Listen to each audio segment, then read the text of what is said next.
Greetings demons and welcome to another absolute tournament bullshit video. This time we're going to be playing the 0 build Renegade Runner Cup. So this is a duo cup and the prizes are for 8 points 1 uncommon Starry Raider emoticon, for 16 points 1 uncommon Renegade Reunion loading screen, and then for the top 1000 for this region, which is NA Central. I'm playing on NA Central just because of my time zone issues with work and stuff.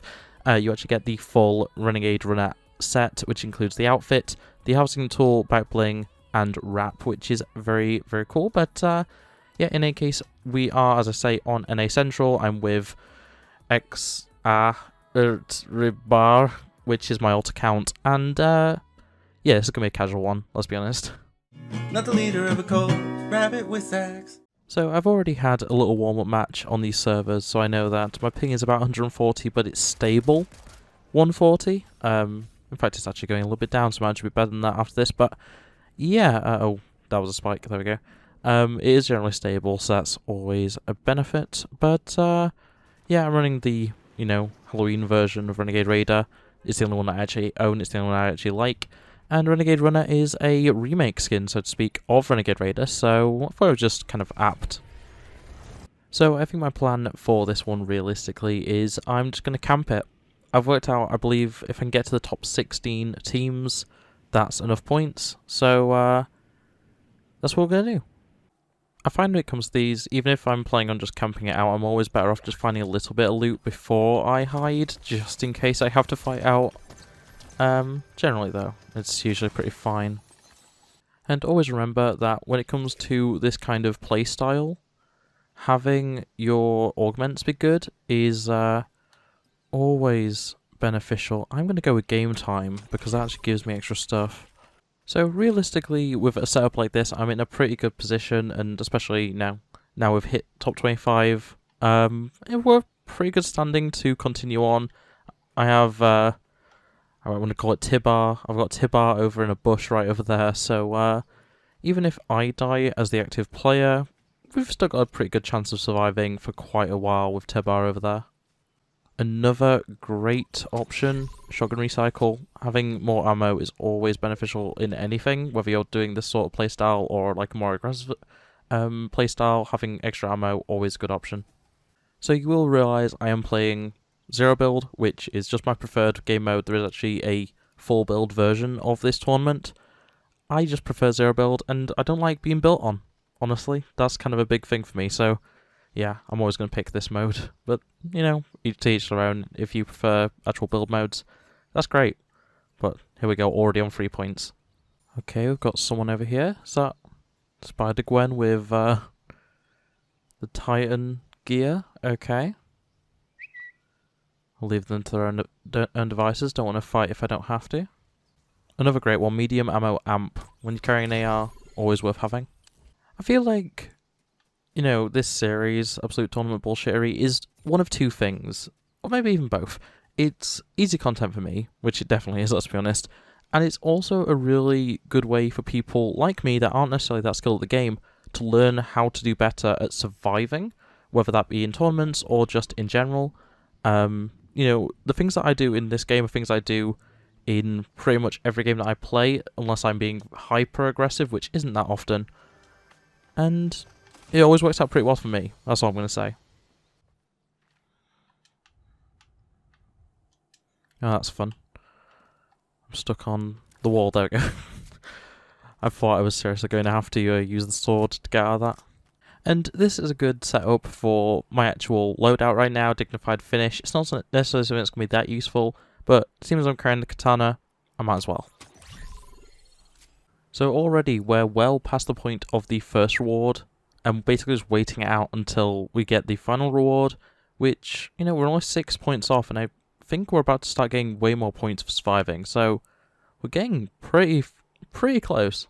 Location rifts needs to be made sure you're not too close, because they are high population areas. Like, a lot of people will be going to those just for the special weapons and stuff like that, so whenever a rift comes in, make sure you're a good distance from it and not in the path of it from any major areas. And we've got people getting rebooted as well. That's always fun. Oh no. This is why fighting is always good. And then you run. Like your life depends on it. Bonus points if you have a healing item on you. Oh no. Yeah, no. Well, now it's all up to Tibbar.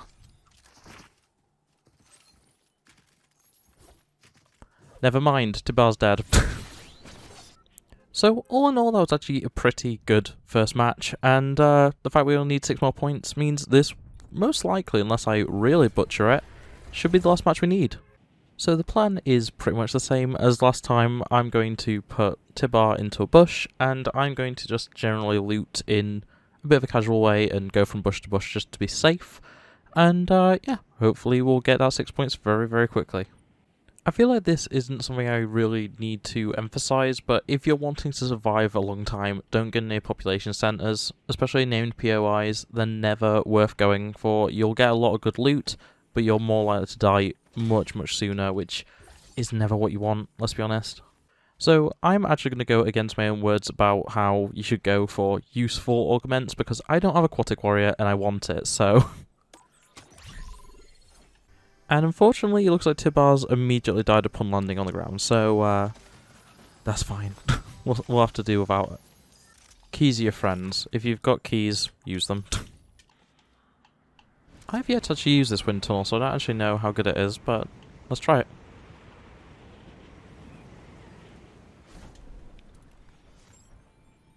Now this one's interesting. I might just go for it because I haven't used either of these weapons this season. You know what, sure. It's all about new adventures, right? And after all that, we're finally at the point of actually getting stuff in terms of points. Top 25, and yeah, a little bit worse off than we were last time, but still alright. And with only a few points to go, a decent amount of loot, full shield, and alright placement within the circle, now we wait. Now just waiting on that final point, and that'll be it. And just like that, that is 16 points, all that's needed for every reward, and I'm going to play a little bit more dangerously now. And here's someone flying in. Oh, they've also got the Attack on Titan gear by the looks of it. Where are they? Oh, they're all the way up there. I'm not going to deal with that. I'm going to keep moving and maybe run into someone at some point. Okay. Yeah, this is going to go badly. It wouldn't let me turn around. I guess the sword animation probably put me like that. Well, not too bad. 20 points. Very good. That's more than we needed. And so, on that note, that is going to be it for this video. So, I hope you enjoyed. If you did, make sure to like it, subscribe down to it, and ring that bell so you never miss an upload. Otherwise, it's going to be it from me and Tibbar until the next duo tournament, I suppose. And I'll see you next time. Bye! Look at the screen, you'll be fine. Culture's a disease, but worlds divine. I just wanna take